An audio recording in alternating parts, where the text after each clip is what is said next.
bahwa di sini Yahya ibnu Sa'id Al-Qattan, lihat juga di sini bagaimana akhlak seorang ulama. Dia mengatakan, aku tidak pernah melihat orang yang paling faqih dan paling pintar dari Imam Asy-Syafi'i, dan aku sengaja berdoa di sujud-sujudku fi kulli shalah, ad'ullaha lahu akhussuhu bihi wahdahu fi kulli shalah. Maka dia mendoakan kepada Imam Asy-Syafi'i agar Imam Asy-Syafi'i diberikan barokah ilm, barokah dalam berdakwah, dan seterusnya. Lihat, kita membaca tarikh para ulama, biodata para ulama, kita dapatkan pelajaran-pelajaran bagi kita. Maka barang siapa yang ingin menjadi akhlaknya baik, menjadi seorang ustadz yang tidak arogan, menjadi seorang ustadz yang tidak takabur, menjadi seorang ustadz yang akhlaknya mulia, bacalah biodata, biografi dari ulama-ulama sebelum kita. Dan kebanyakan yang membaca biografi ulama-ulama sebelum kita siapa? Dari para ustadz misalnya, dari para pengajar, dari para da'i siapa? Al-muhaddithun, yang sibuk dengan memeriksa hadis. Kenapa? Karena dia akan melewati haddatsana Syafi'i, qala Syafi'i haddatsana Syu'bah, qala Syu'bah haddatsana Amr ibnu Dinar, Amr ibnu Dinar haddatsana. Dia akan terus memeriksa rawi-rawi sehingga dia akan terus bergumul dengan biodata-biodata ulama di zamannya. Maka oleh sebab itu faidah, barang siapa yang seseorang bergumul dengan ilmu hadis, memeriksa hadis di zamannya, maka kebanyakan muhaddits itu akan baik akhlaknya, akan menjadi qudwah dan diangkat derajatnya oleh Allah. Kenapa? Pertama, karena dia bergumul dengan orang-orang besar seperti Imam Asy-Syafi'i. Dia baca bagaimana Imam Asy-Syafi'i. Dia baca Yahya ibnu Sa'id Al-Qattan, siapa dia? Dia baca Abdurrahman ibnu Mahdi, siapa dia? Kemudian terus kepada Tabaqah yang setelahnya sampai kepada Nabi, sampai dihukumi sanad ini sahih. Semua rijal-rijalnya tadi saya baca biodata dan biografinya, semuanya sahih. Maka dia di saat menghukumi hadis sahih melewati rawi-rawi yang mulia tadi, setidaknya dia membaca, Masya Allah akhlaknya sangat mulia, Masya Allah ucapan para ulama tentang dia seperti ini, menjadi cambuk bagi dirinya. Itu yang pertama. Sehingga jika kita rujuk kepada para ulama al-muhaditsin di era now saja yang bisa kita lihat, maka Syekh Al-Albani, alhamdulillah bagaimana akhlaknya, dan juga Syekh kami Muqbil Al-Wadi'i bagaimana dia yurabbin nas, dia membuka ma'had free of charge, gratis, datang kepadanya belajar silahkan, pingin pulang silahkan, dan diajari seperti bapak, di mana dia memikirkan bagaimana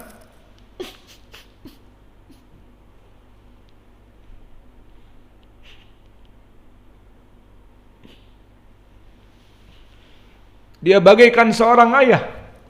Dia memikirkan bagaimana kemajuan ilmu dari murid-muridnya. Maka akhirnya dia mengajar tiada henti agar murid-muridnya dalam waktu 1 tahun bisa acceleration, mengambil ilmu yang barokah.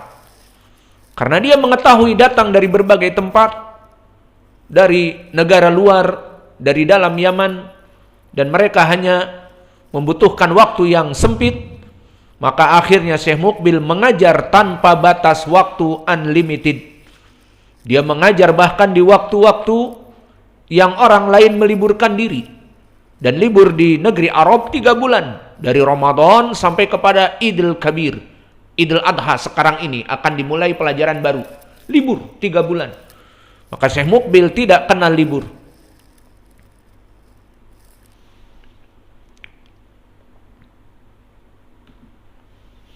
Maka mereka para muhaditsin diangkat derajatnya oleh Allah karena tadi dia memeriksa rawi-rawi terutama rawi-rawi an-nubala, rawi-rawi yang derajatnya tinggi, a'imah seperti tadi Asy-Syafi'i wal Ambari wa ila akhir wal Anmati. Dan begitu pun selain itu yang saya perhatikan, kenapa diangkat derajat mereka dengan dimuliakan akhlaknya, itu dari Allah. Karena dari pelajaran dia mempelajari orang-orang terdahulu yang akhlaknya mulia, akhirnya dia terbimbing untuk mendidik dirinya berakhlak mulia. Dan itu taufik dari Allah. Awas, jangan ada yang mengatakan aku mempunyai akhlak mulia dari diriku sendiri. Tidak, dari Allah. Maka Nabi meminta doa selalu, Allahumma qad hasanta khalqi fa ahsin khuluqi. Maka wahai Allah, engkau yang menciptakan rupaku dan dohirku yang baik, maka jadikanlah baik dari akhlakku.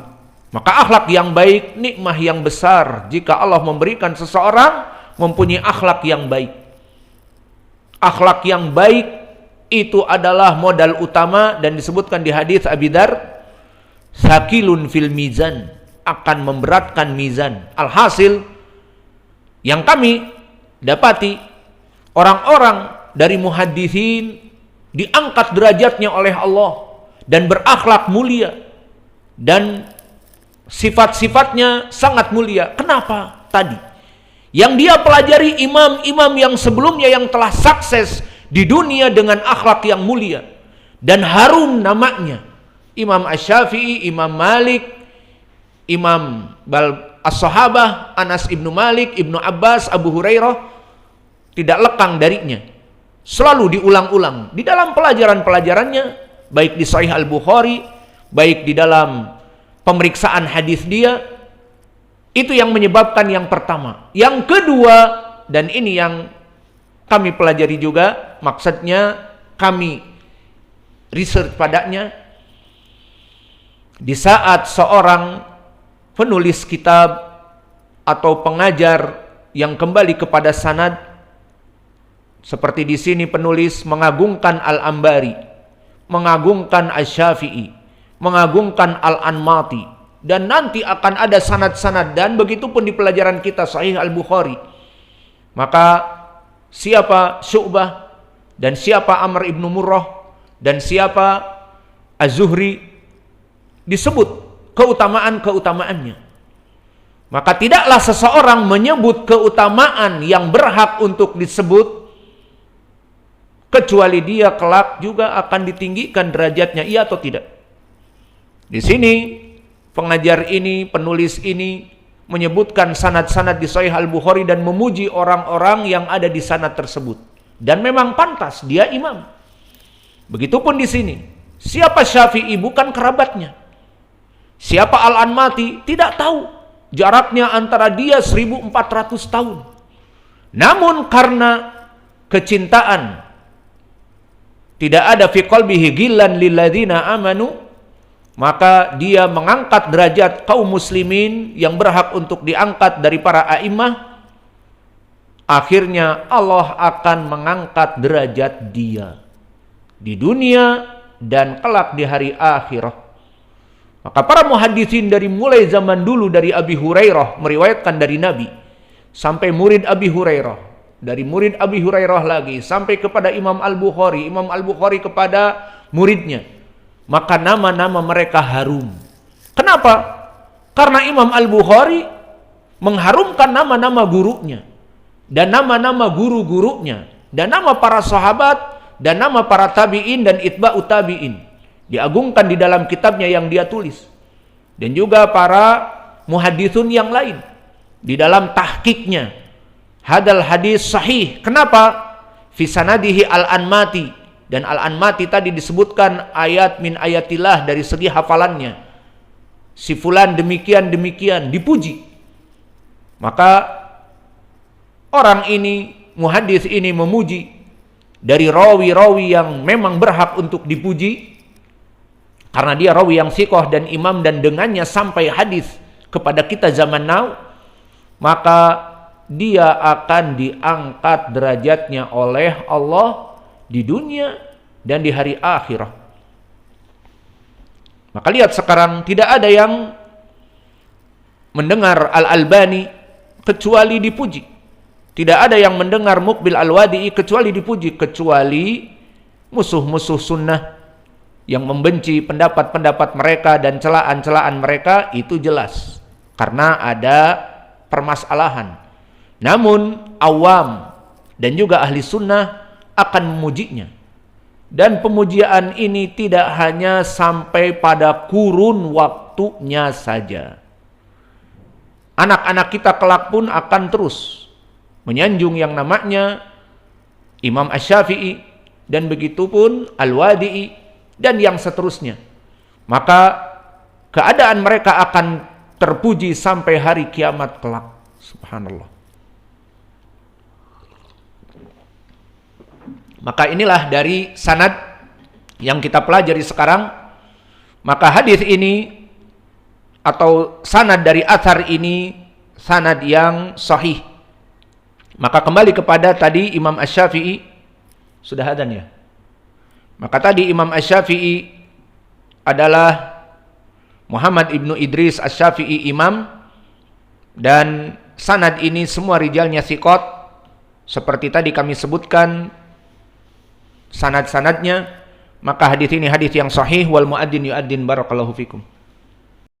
Kita kembali kepada athar dari Imam Asy-Syafi'i. Maka Imam Asy-Syafi'i dia imam yang dikatakan oleh Yahya ibnu Sa'id Al-Qattan alim besar di zamannya. Aku tidak pernah melihat orang sepaqih dia dan secerdas dia, dan aku berdoa khusus untuk kemaslahatan dia di dalam salat-salatku. Lihat bagaimana para ulama dengan ulama yang lain tidak ada rasa hasad, iri dan dengki. Dan itulah nanti kalian sepantasnya di saat kalian menjadi asatidah.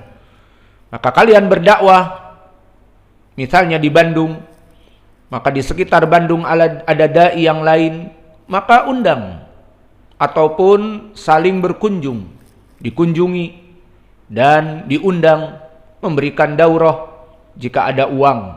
Jika tidak, ya sudah, tidak usah daurah, yang penting datang ke pondoknya, mengisi kajian di sana tanpa pamrih.